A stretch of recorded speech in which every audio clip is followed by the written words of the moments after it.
Romeo, Romeo, wherefore art thou Romeo? Deny thy father, refuse thy name. Whereas thou wilt not be but sworn by love, and I'll no longer be a Capulet. Call me with love, and I'll be new baptized. Oh, Romeo, it be a sin, a shame, if I ask thee to leave thy name. I shall not stop it if you love it. I do. Do you know what I really love about your name? No, tell me, my Juliet. The letter R. And what does thou like about the letter R? Well, if you really study it, it has a really intriguing history. Really? Tell me. Well, it started out with the ancient Egyptians in about 3000 BC. It had a head-like figure. Then the Semites in about 1500 BC took that head-like figure and simplified it. After a little bit, the ancient Greeks took that and made their own letter, which they called Rome.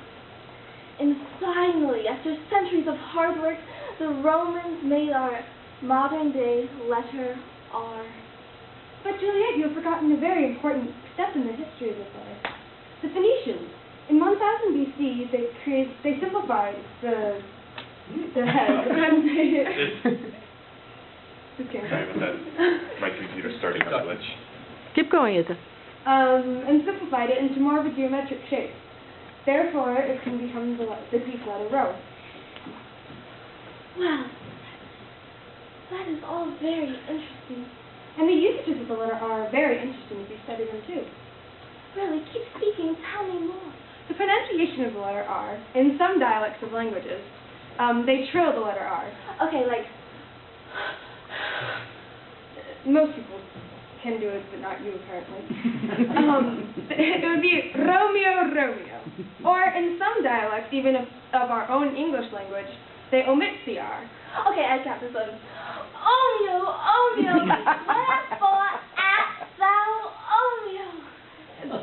They usually omit the letter R at the end of words, as in come or here. Oh, well, another important part about the usages of the letter R is how it is written. There's cursive, which is elaborate and fancy, and then there's print, which is kind of boring and plain. There are many words in the English language that begin with the letter R. Like Romeo. Yes, and read and read. And many words with the R in the middle, like fire, care, marriage, and rare. And there are many words in the English language that end with the letter R, as in river, forever, never, lover.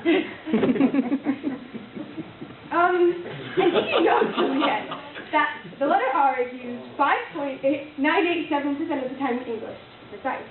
Oh, precise. Well, that's all fine and dandy, my dear Romeo, but think of all the alternate alphabets that the letter R partakes in. Well, most of them haven't been invented yet, but tell me to your heart's desire. Well, there's Braille, which has 2 rows, each with 3 dots in them.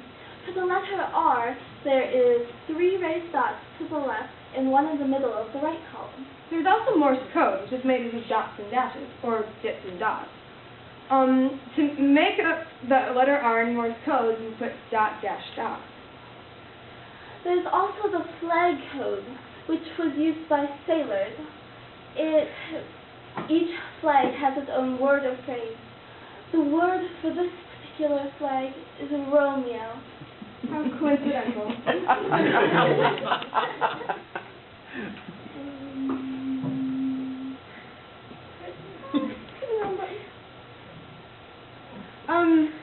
There's also semaphore code, which uses one's body.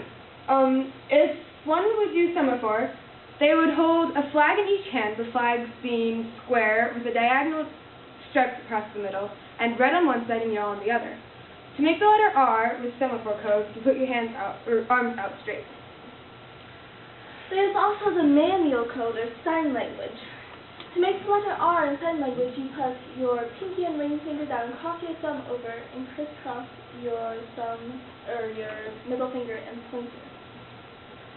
Native phonetic alphabetic is usually used for audible purposes.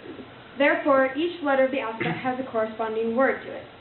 The word for the letter R is Romeo. Coincidental again. Well, Romeo might see that I don't like the letter R as much as I fancy. After all, what's in a name? A rose by any other name would smell just as sweet. Juliet, do not even dream that you do not adore my name. Oh, you speak true, Lois. But I think of all the wonders of just the first letter of your name, R. It's a great history, the many usages, it's all the alternate alphabet it is part of. Yes, my Juliet, I believe it is you who have to give up the name of your fathers. But Romeo, think of the wonders of the letter J.